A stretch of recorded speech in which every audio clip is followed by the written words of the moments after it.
You are listening Higher Education Podcast. Hello and welcome to Higher Education Podcast. I'm Mr. Sabbir Khan, Country Representative Bangladesh, Fanshawe College, Canada. Today's topic is regarding sponsor for study permit in Canada.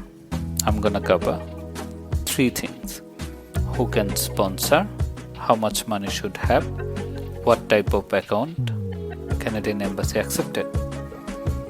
So, first come first, who can sponsor? For Canada, there is no restriction like some other countries that sponsors should from own blood, from own family. So for Canada, anyone can sponsor. Second thing is how much money should have. So basically it depends on student, it depends on the university from where the student get a letter of acceptance and the expenses of that particular place and the university's tuition fees. So for that one you need to calculate by step. First of all, you need to calculate how much tuition fee of that particular universities and college.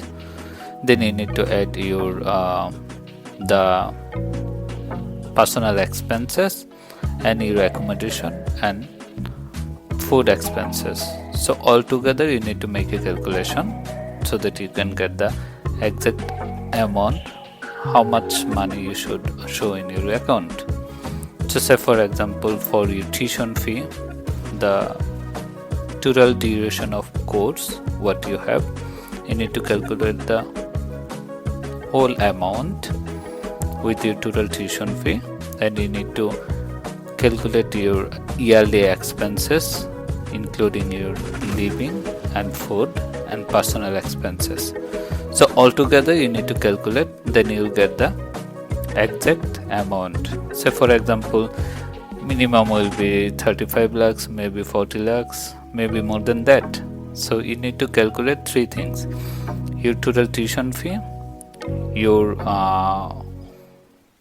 year expenses, food and living.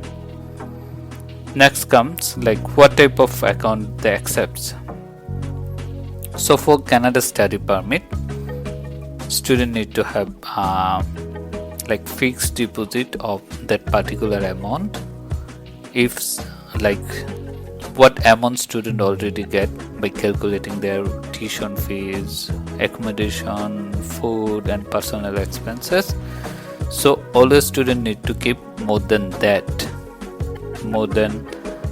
the tuition fees, food, living expenses on their account, the sponsor account, where they need to have a fixed deposit. Say for example, if your father is sponsoring you, you should like provide the clear idea like how much money you need to have. Then you need to put it on the fixed deposit and the account duration. So if you are planning to have a fixed deposit, okay, for your sponsor by your guardian or by your parents, you need to have a mature account that should be not less than 3 months. If it's more than that would be better. 6 months is the minimum mature. Sometimes people are using 3 months. It's not the ideal one. Maximum, most of the student, if they use 6 month fixed deposit, that's very acceptable. So thanks everyone for listening today, and see you in next episode. Thank you.